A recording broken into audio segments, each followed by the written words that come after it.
He called her just another loud black woman. 3 seconds later, she was convulsing on the pavement, and his entire career was already over. The rain hadn't started yet, but the sky above South Side Chicago sagged low, with thunderclouds like it knew what was coming. On 79th and Cottage Grove, traffic honked, tires hissed on slick streets, and a white squad car crept behind a black BMW with a cracked taillight. Inside that BMW sat Honorable Judge Camille Bryant, 39 years old, Harvard Law graduate, first black woman to preside over the Illinois Circuit's most powerful bench. She wore no robe today, just jeans, a sweater, and the tired look of a public servant drained from 5 hours in juvenile court. The cop behind her didn't know any of that. Officer Darren McCluskey was 32, pale, broad-shouldered, and jaded. The kind of officer who kept one hand near his holster by default. He'd done 3 tours in Afghanistan and thought every Southside citizen was a potential threat. When the cracked taillight blinked red, he grinned like a man given permission. His body cam was already recording, but that had never stopped him before. Camille sighed when she saw the flashing blue lights. "Of course," she muttered. She reached for her glove box, pulled out license and registration, then waited with both hands visible on the steering wheel. She knew the drill. Hell, she wrote the laws behind the drill. The knock on her window was aggressive. "Ma'am, license and registration." She offered both with a calmness built over years of being the only black woman in rooms full of men with gavels and guns. "Officer, may I ask why I'm being stopped?" Cracked taillight and failure to signal a right turn. "Step out of the vehicle, please." Her heart slowed. She blinked. "Excuse me." "Out. Now." She kept her voice steady. "I'm not under arrest, and I have not committed a crime. Illinois law allows me to remain inside." "Step out." He barked, hand now resting fully on his taser. Pedestrians were beginning to slow. One man paused mid-step to record with his phone. Camille opened the door, slowly. "You're making a mistake." "You people always say that," he muttered. "It happened so fast, it didn't register as real." 1 second she was upright, voice firm, eyes narrowed. The next, 50,000 volts ripped through her back. She collapsed with a scream, so raw it froze every bystander's breath. Her head slammed the pavement. The registration fluttered like a white flag in the wind. Gasps, screams. Phones came up everywhere. McCluskey stood over her twitching body, panting like he'd just saved the world. Then someone shouted, "That's Judge Camille Bryant, you dumbass." The air changed. It shifted like the moment before a building falls. McCluskey blinked. "She what?" "She's a judge, bro. The criminal court judge. You just tossed a judge." McCluskey looked down again. The woman he had zapped wasn't just a civilian. Her name was etched into courthouse plaques, legal journals, and the Chicago Constitution itself. His body cam was still rolling. So were half a dozen phones. For a single, damning second, silence ruled the block. Then the sirens began. 15 minutes later, Camille was in the ER. Conscious but concussed. 3 fractured ribs. Minor burns. She didn't speak much. Only stared at the ceiling like it owed her something it could never repay. An internal affairs investigator stood at the edge of her hospital bed. "Judge Bryant, where?" She raised her hand. "Just once. Get out." Her husband, Leon, a civil rights attorney with fire behind his eyes, arrived next. "We're suing the city," he said flatly. No, Camille's voice was quiet but final. "We're doing more than that." Back at the precinct, McCluskey sat alone in a cold room. He'd been placed on unpaid leave within an hour. The deputy chief wouldn't make eye contact. The union rep stopped answering his texts. His phone buzzed nonstop. Videos of the tossing were already viral. By nightfall, justice for Judge Bryant trended #1 nationwide. At sunrise, the mayor was in her office. Camille didn't ask him to sit. "I'm invoking emergency judicial review of the CPD conduct board." The mayor blinked. "Camille." She cut him off. "Don't Camille me. You gave me this power. I'm using it." 2 hours later, she stepped onto a press podium. Cameras clicked like machine guns. "I am Camille Bryant. I am a judge, a mother, a citizen. And yesterday, I was assaulted by a police officer who saw only my skin." Gasps. Flashbulbs. "And I am here to say enough." The room erupted. The fallout came fast. McCluskey was arrested for assault and misuse of force. Dozens of past complaints he thought buried were unearthed. 10 other officers were placed under review. But that wasn't the end. Camille convened a special judicial panel. She used her influence to push for legislation mandating body cam transparency, citizen review boards, and automatic external investigations for use of force incidents. But what shook the city more wasn't the law. It was the woman behind it. Because Camille didn't stop at justice. She demanded reform. And this time, the city listened. The city of Chicago hadn't witnessed this level of political and public upheaval since the Laquan McDonald shooting. But this wasn't just another case of police brutality. This time, it happened to a woman whose signature could overturn legislation, someone with the power to dismantle the very systems that tried to crush her. Camille Bryant had spent years working behind the scenes. Now, the curtain had been ripped open, and she wasn't going back. The second morning after the incident, she sat at her kitchen table in Hyde Park, sipping bitter black coffee. Her ribs ached with every breath. Across from her, Leon read from his laptop, jaw clenched. "They put McCluskey on suicide watch," he said. She stared at the steam rising from her mug. "That's not my responsibility. He has a history of complaints, but no disciplinary action. They buried everything. 8 use of force reports in 5 years. 5 involving black men under 30. Her lips pressed tight. "It's not about just him. He's the symptom. We're going after the disease." That afternoon, she met with the Judicial Ethics Committee, a quiet panel of gray suits who were not accustomed to public outrage. One man, Judge Robbins, cleared his throat nervously. "Camille, some are questioning whether your personal involvement may disqualify me," she finished, staring him down. "Robbins, I wrote the impartiality clause you're about to quote, and I won't recuse myself because a taser stopped my heart. In fact, that's why I won't." He didn't say another word. 3 days later, her emergency motion for expanded judicial oversight passed with a 7-2 vote. That night, protesters filled Grant Park. Not in anger, in solidarity. Teachers, students, mothers with strollers, clergy, business owners. Banners waved, bold against the skyline. "She is us. We are her."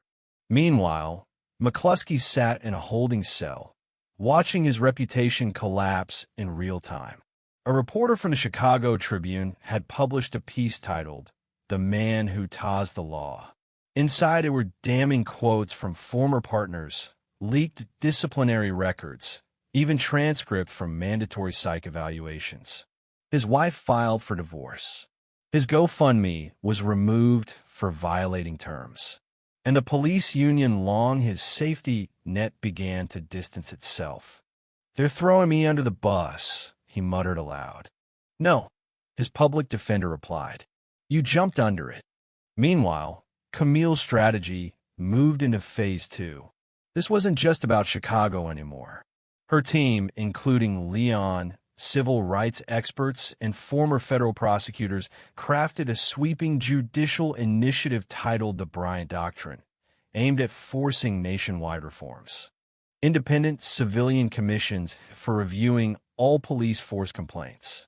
Mandatory de-escalation training with federal certification. Automatic prosecutorial review of taser and firearm use against unarmed civilians. Real-time body cam transparency streamed into public oversight boards. No taser zones, including hospitals, schools, and public courthouses. Within 10 days of the incident, 5 other cities pledged to adopt parts of it. But not everyone was clapping. A far-right news anchor on cable snarled, "This is what you get when you let activist judges run wild. Now, they're coming for your cops."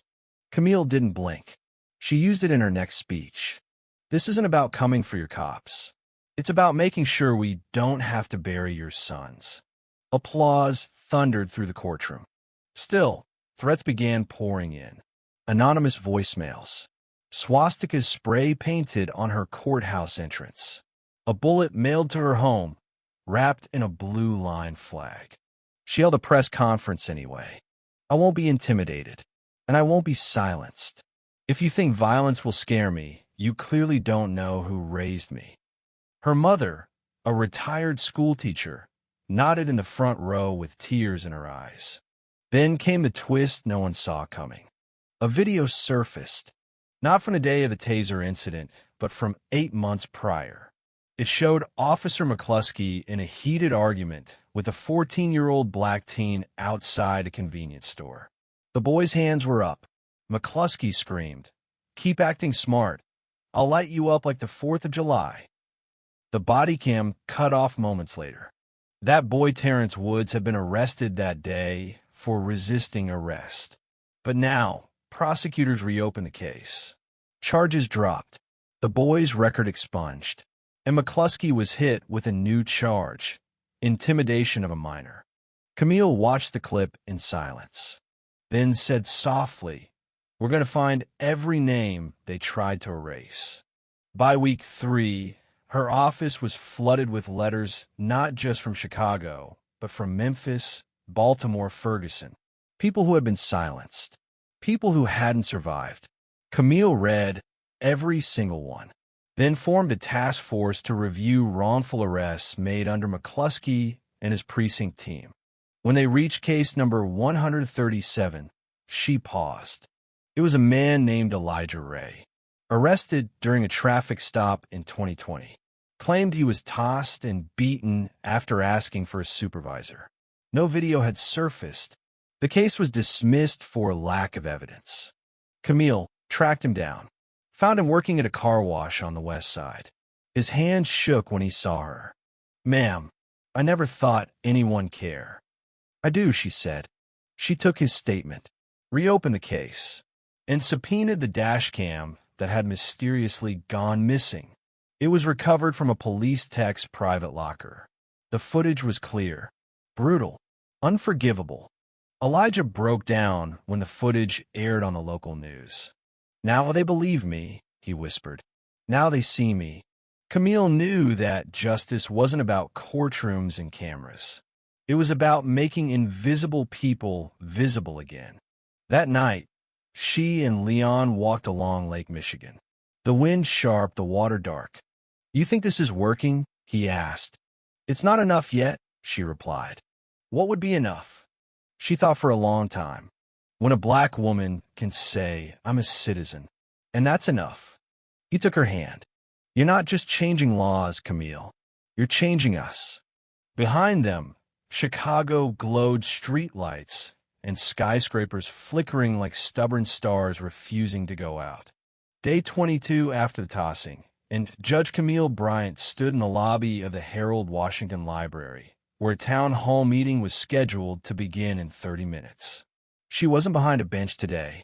No robe, no podium, just a microphone, a notebook in her hand, and a voice that had come to mean something much larger than judicial authority.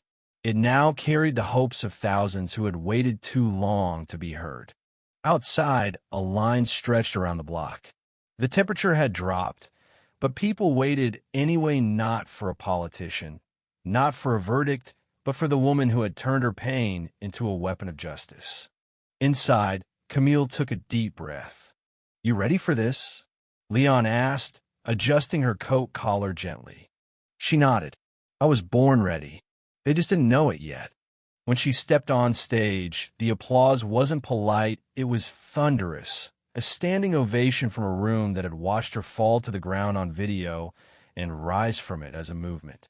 She raised her hand. The room quieted instantly. "I was supposed to be your judge," she began.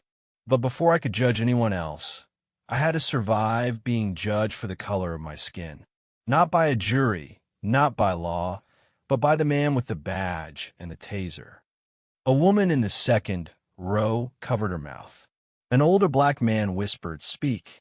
Camille continued, "For every person here who's been followed in a store, pulled over without cause, searched without consent, or silenced without justice, you are why I'm standing here. I was tossed on a street corner, but it wasn't the electricity that changed me. It was the silence afterward. The way the system expected me to take it, get up, and go back to work." She leaned forward. "Well, I'm here to tell you, I'm not going back to work." Gasps. Murmurs. She smiled. "I'm going forward." Applause erupted.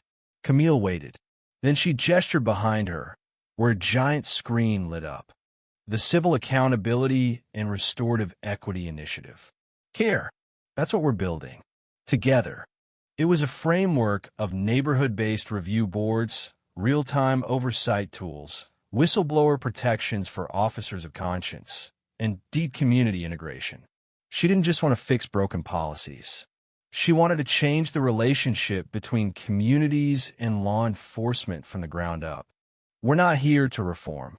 We're here to rebuild. And that means putting power where it belongs, in the hands of the people. By the time she finished, people were crying, clapping, hugging. A 12-year-old black girl walked up with her mother. "Can I be a judge one day, too?" Camille knelt. "Yes. And if anyone tells you otherwise, tell them to call me." Back at the 14th precinct, the mood had shifted from defensive to desperate. Officers were on edge. Recruitment numbers had dipped. Internal affairs was overrun with complaints, and the media wouldn't stop circling. The department's leadership convened an emergency closed-door session. Captain Hendricks, silver-haired and stone-faced, slammed a file on the table. "This woman is going to dismantle us." "No," muttered Lieutenant Ramos. "She's forcing us to rebuild ourselves. Maybe that's overdue." Silence. Eyes shifted. Someone clear their throat. "What if we asked her to? Advise us?" Laughter. Bitter. Nervous. But by the end of the meeting, that idea became a plan. The following morning, Camille received a formal request from the department.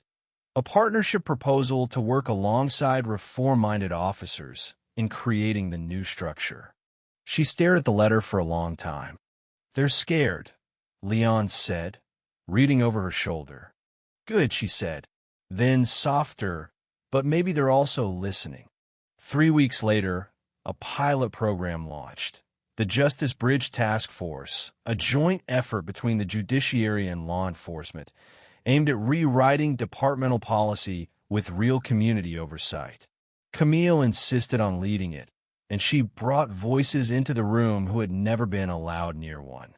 Victims, ex-offenders, former officers, grieving mothers, and the most powerful voice, Elijah Ray.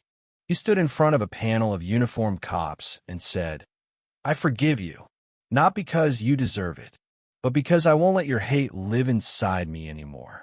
One officer cried. Another walked out. Change, Camille knew, was never painless. Meanwhile, McCluskey's trial date was set. The state prosecutor, a young Latina woman from Humboldt Park, stood behind the podium and read off the charges like a litany of American failure. Aggravated assault, excessive force, civil rights violation under color of law, obstruction of justice, intimidation of a minor, abuse of authority. McCluskey sat with his lawyer, pale and stunned. But it was the witness list that sealed his fate. Camille Bryant took the stand. Every camera in the nation tuned in. She sat upright, calm, dignified. Her burns had faded, but the fire hadn't. "Do you remember what you were thinking in that moment?" the prosecutor asked. "Yes, I was thinking, not again. Not to me. Not here. Not now. But it was happening. Why didn't you identify yourself as a judge? Because I shouldn't have to. My rights don't come from my job. They come from my humanity. A reporter whispered, "That's the quote of the year." Under cross-examination, McCluskey's attorney tried to paint her as aggressive, confrontational. You say you were calm, but you also say you challenged his authority. I challenged his abuse of authority, she snapped. There's a difference. McCluskey wouldn't testify. His silence spoke volumes. The jury deliberated for 6 hours. Guilty. On all counts. The room exploded. Camille didn't smile. She didn't clap.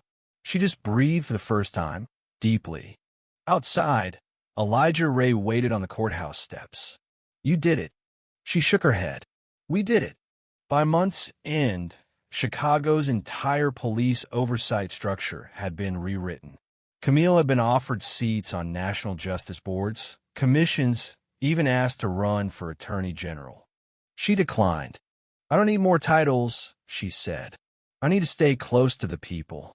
Instead, she opened the Bryant Center for Justice Innovation, a nonprofit training the next generation of lawyers, judges, and police from marginalized backgrounds.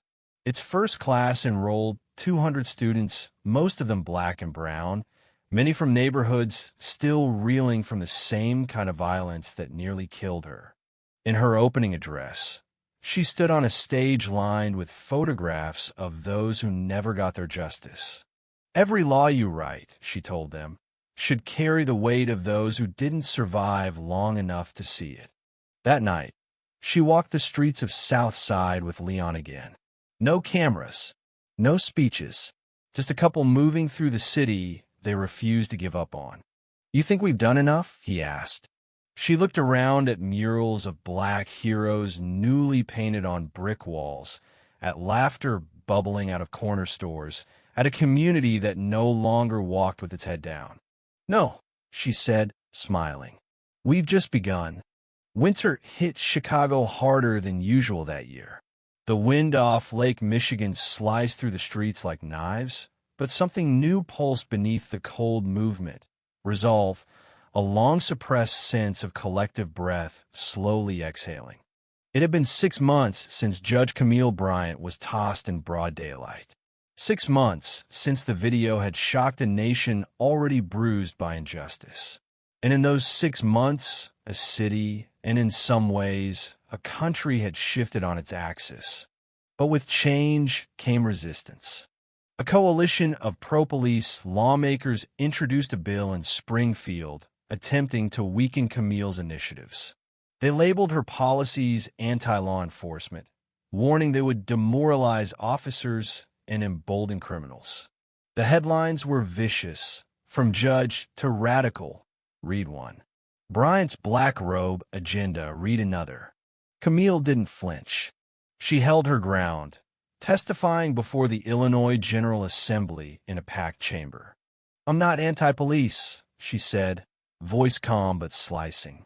I'm anti-abuse. And if your definition of order requires my silence when injustice knocks at my door, then I suggest you revisit your definition. Cheers broke out from the public seating rows. One man in uniform even clapped a quiet, defiant ripple that didn't go unnoticed. Still, the bill passed in the House. Barely. She had one shot left, the Senate floor. In a move that surprised even her allies, Camille decided to testify again, but this time, she didn't go alone. Behind her stood a line of people. Elijah Ray, Terrence Woods, the teen from the convenience store, mothers whose sons never made it home, even former officers who had left the force out of disillusionment. She spoke only 5 minutes. Pain is not partisan, she said. Justice should not be conditional, and safety must not be a privilege offered to the few. You can either stand with the people or stand in their way. But understand this, either way, we're coming. The room was silent when she finished. The bill failed in the Senate by 2 votes. It was over. She had won.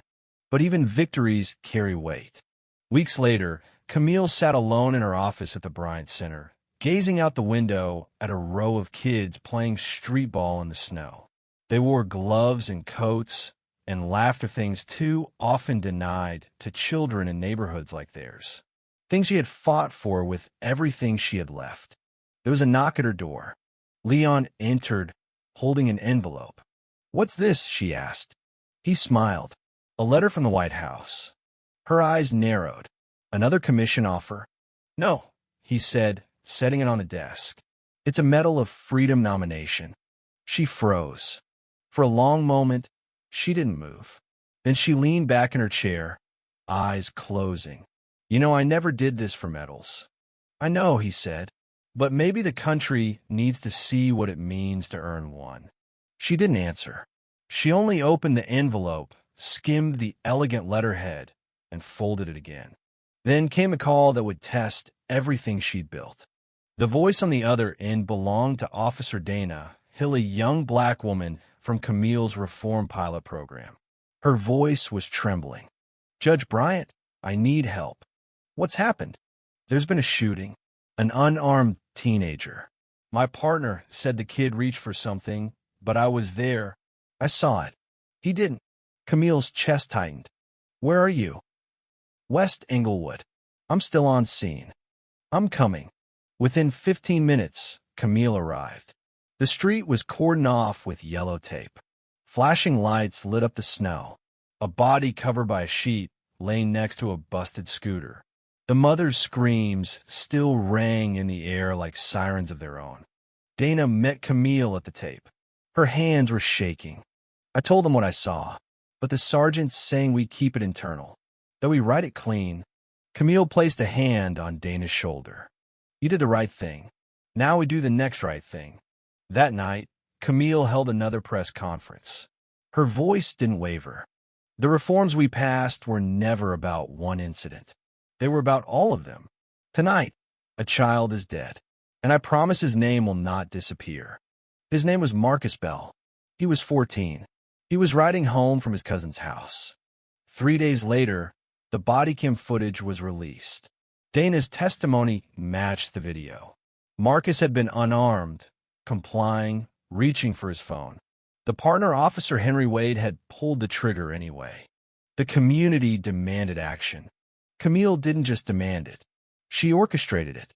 Within 72 hours, Wade was suspended, charged, and stripped of his badge. Dana Hill, though shaken, became a symbol of the kind of officer the city now needed. At Marcus Bell's funeral, Camille spoke briefly. "We failed him. Again. But we will not fail his memory."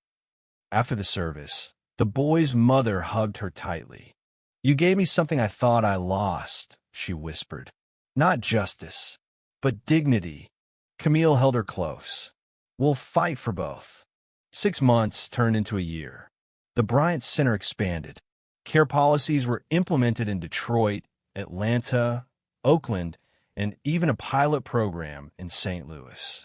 The phrase Bryant Doctrine was now taught in law schools and police academies across the country. Camille refused every political offer. She wasn't interested in power. She was interested in people. On the 1-year anniversary of her assault, a candlelight vigil was held at the very street corner where it all began, not in mourning in tribute. A plaque had been installed there, small and unassuming. On this corner, a woman rose, and from her pain, a city stood. Camille stood before it, wrapped in a simple coat, no entourage, no cameras, just her and the wind. A little girl walked up. She had braids and a notebook tucked under her arm. "Are you the lady from the video?" she asked shyly. Camille crouched down, smiling. "I am." "Did it hurt?" Camille nodded. "A lot. I cried later," she said. "But I didn't stop." The girl smiled. "I'm writing a story about you for class. My teacher says you changed everything." Camille's voice softened. "Not everything, but maybe enough for you to write the rest." She stood. The girl ran off. Leon joined her, wrapping an arm around her waist. They stared at the plaque. "You ever think about that day?" he asked. "Every time I close my eyes," she said. And every time I open them, too. But you do it all again? She didn't even pause. In a heartbeat. Above them, the city lights burned through the night, like stars refusing to surrender. And Camille Bryant, judge, survivor, warrior of justice, stood beneath them with her head high, unshaken and forever unbroken. Thank you for listening. If you find it interesting, please like and subscribe to follow the next stories.